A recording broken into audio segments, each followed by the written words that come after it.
দেখুন বন্ধুরা, আজকে আমাদের বাড়িতে একটা 1 কেজি সাইজের শোল মাছ এনেছে। সেইটা দিয়ে একটা আপনাদের খুব সুন্দর রেসিপি করে দেখাবো। চলুন ততক্ষণে মাছটাকে আমি পরিষ্কার করে নিই। বন্ধুরা দেখুন, এবারে শোল মাছটাকে সুন্দর করে কেটে একদম ভালো করে ধুয়ে রেখেছি। কেননা শোল মাছের গায়ে ওই তেল তেলে লালার মতন জিনিসটা থাকে, সেটা যাতে চলে যায়, সেই জন্য খুব সুন্দর করে ধুয়ে রেখে দিয়েছিলাম জল ঝরিয়ে। এখন আমি তার মধ্যে এই যে লবণ ছড়িয়ে দিচ্ছি, একটু লবণ আর হলুদ মাখিয়ে কিছুক্ষণ রেখে দেবো। একটু তেলও দিয়ে দেবো, তাহলে ভালো করে সুন্দর মশলাটা ওর মধ্যে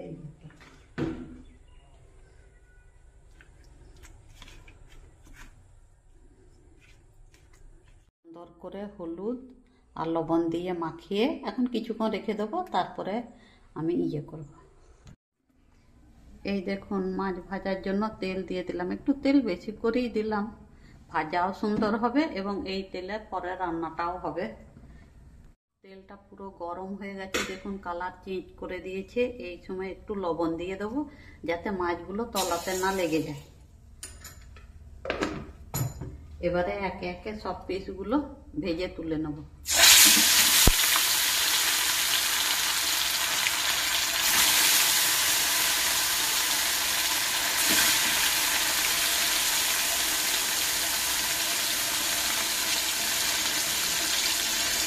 এক পিসটা ভালো করে ভাজা হয়ে গেছে, এবারে ওই দিকটা অপর পিসটা এইরকম করে এই যে সুন্দর করে এইরকম ভেজে নেব। খুব বেশি ভাজাও হবে না, আবার কমও না, এরকম করে সুন্দর করে গোল্ডেন কালার করে ভেজে নেব। সব মাছগুলোই একে একে ভেজে নেব। এই যে দেখুন কত সুন্দর ভাজা হচ্ছে। দেখুন এই পিসগুলো ভাজা হয়ে গেছে, দু পিসটাই সুন্দর করে এইরকম ভাজা হয়ে গেছে। এইরকম করেই আমি সব মাছগুলোকে ভেজে তুলে নেব। দুটো বড় সাইজের আলু এরকম টুকরো করে কেটে নিয়েছি, ওইগুলোকে এখন ওই তেলের মধ্যেই, মাছ ভাজা তেলের মধ্যেই সুন্দর করে ভেজে তুলে নেব।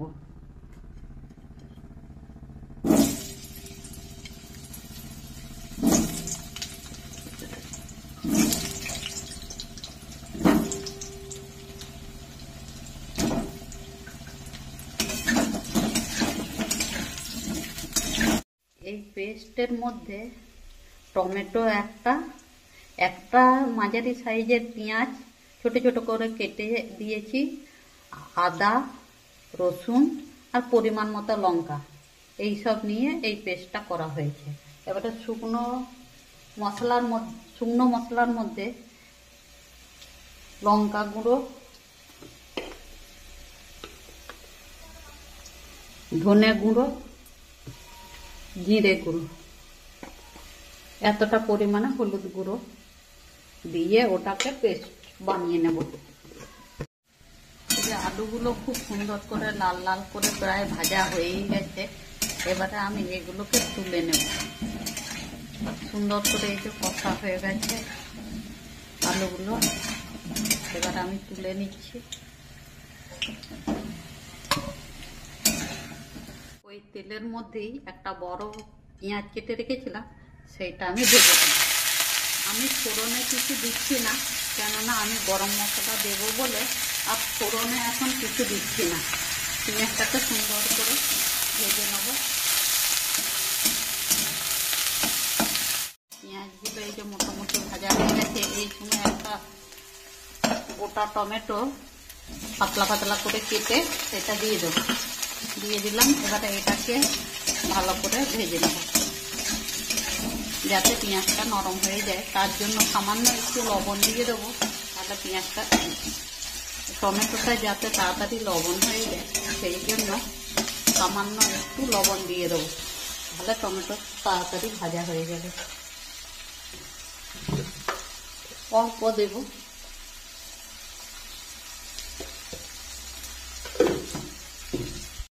টমেটোটা গলে এসেছে, সুন্দর করে ভাজাও হয়ে গেছে। এবারে আমি মশলার পেস্টটা দিয়ে দেবো, ওর সাথে ভাজতে ভাজতে সুন্দর ভাজা হয়ে যাচ্ছে।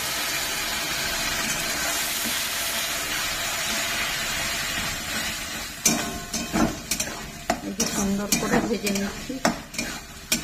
মশলাটাকে খুব সুন্দর করে ভাজা প্রয়োজন, তাহলে রান্নাটা সুস্বাদু হবে। আমি খুব সুন্দর করে মশলাটাকে ভেজে নিচ্ছি।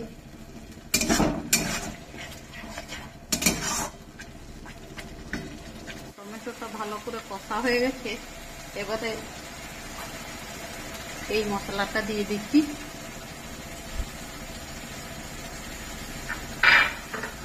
দিয়ে ভালো করে কষে নেবো সুন্দর করে। মশলাটা সুন্দর করে কষা প্রায় হয়েই এসেছে। এই যে তখন থেকে আমি মশলাটা কষেই যাচ্ছিলাম, প্রায় সব টমেটোগুলোও গলে গেছে আর সুন্দর মশলাটা কষা হয়ে গেছে। মশলা থেকে তেল ছেড়েই আসছে। এইরকম করে সুন্দর করে কষে নেবে। শীতকালে শোল মাছ খাওয়া খুব ভালো, সুস্বাদু হয় বেশি শোল মাছ শীতকালে। 12 মাসেও শোল মাছ খাওয়া হয়, কিন্তু শীতকালে স্বাদটা একটু বেশি লাগে। সেই জন্য আজকে আমি ভাবলাম একটা নতুন রেসিপি করি শোল মাছ দিয়ে। এই যে এবারে মশলাটা কষা হয়ে গেছে, এবারে জল দিয়ে দেবো।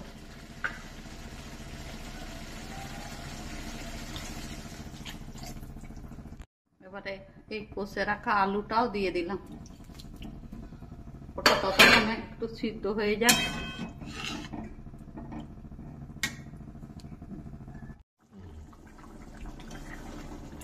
এই যে আলুগুলো সিদ্ধ হয়েই গেছে, তবু আমি একটু খুন্তি দিয়ে দেখে নিই।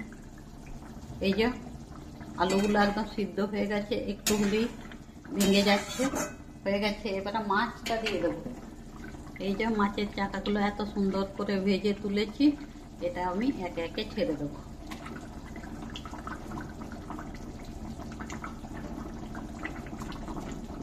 দিয়ে কিছুক্ষণ ঢেকে রেখে দেবো।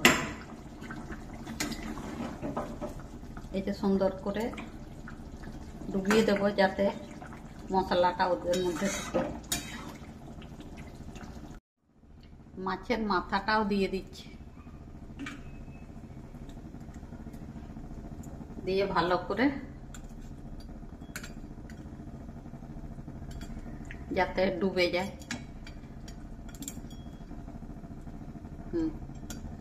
মাছগুলো দেওয়া হয়নি বলে তখন আমি লবণ দিইনি। এবারে আমি লবণটা পরিমাণ মতো দিয়ে দিচ্ছি,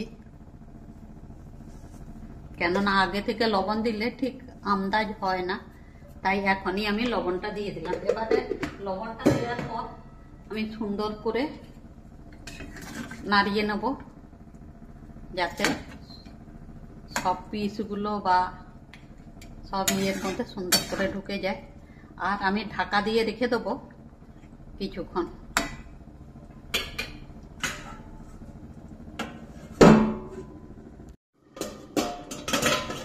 রান্নাটা হয়ে গেছে। আমি 15 মিনিট ধরে এটাকে ভালো করে মাছগুলোকে দিয়ে হালকা আঁচে আমি করে নিয়েছি। এবারে আমি ঘি আর গরম মশলা দিয়ে নামিয়ে দেবো। অল্প গরম মশলা দিয়ে দিচ্ছি,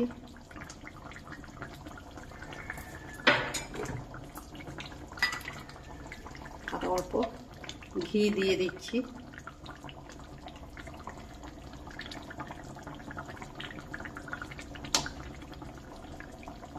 দিয়ে ভালো করে হালকা করে নাড়িয়ে নেব, যাতে মাছগুলো ভেঙে না যায়।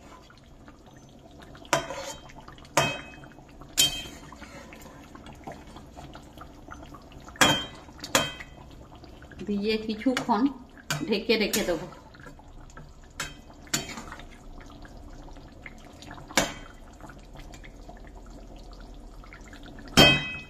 সুন্দর করে ঢেকে রেখে দেবো, কিছুক্ষণ ঢেকে রেখে দেবো।